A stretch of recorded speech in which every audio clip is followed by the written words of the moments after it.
Moving on, U.S. President Barack Obama and Russian President Vladimir Putin held informal talks on the sidelines of the Asian Economic Summit in Beijing, China. The two leaders reportedly met 3 times throughout the day for approximately 20 minutes. A U.S. National Security Council spokesperson said their conversations covered Iran, Syria, and Ukraine. For analysis of the issues surrounding the U.S. and Russian relations, we turn to former U.S. Ambassador to Georgia and Kazakhstan, Bill Courtney, a good friend of Arise America. He joins us from Washington, D.C. Bill, hey, good to see you. Good to see you. So it would appear that neither governments, the United States government nor the Russian government, are officially saying much about these little sideline meetings that have happened between Putin and Obama. What does that tell you, if anything?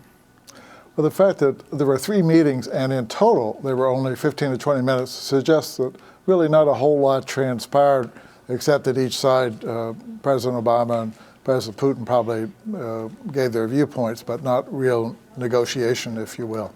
And that, go ahead. Yeah. So it's quite likely that this is not a real bilateral meeting. Typically, a U.S. president and president of Russia or Soviet Union before, when there was an international meeting, they would have a separate meeting on their own for an hour or 2 hours or half hour or something. That's not occurring now, and that's a clear sign that President Obama does not want that kind of meeting to take place. Well, indeed, and I just wonder if he really wanted to, or if either one of them really wanted to, could they have just avoided each other altogether?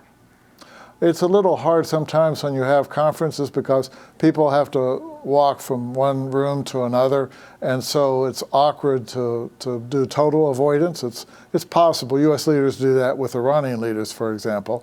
But it's a little awkward sometimes. We were talking here in the Arise newsroom about all the many ways, at least from the American standpoint, that Vladimir Putin has taken advantage of the opportunity to thumb his nose, if you will, at the United States and perhaps even at Obama specifically, whether it's Edward Snowden or the Boston bombing, when there was the accusation that they provided information that could have prevented that bombing and that the U.S. didn't pay attention to it. Of course, Syria, the war in Syria, and now Ukraine. So I guess my question in all of this is there a chance that there was any addressing those kinds of things, a way to sort of turn down the temperature of the rhetoric when it happens between the two superpowers? Negotiations can do that, but it's been fairly clear that Russia is not so much interested in negotiations because it has wanted to seize territory in Ukraine.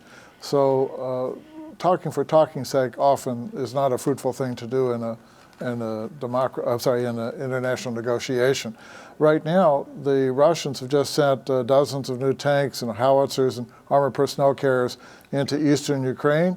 In fact, the Russians aren't even trying to hide it as much as they have in the past. So under that circumstance, with the prospect of potential greater aggression, perhaps down along the Azov Sea in the northern part of that, it's not easy to really have negotiation.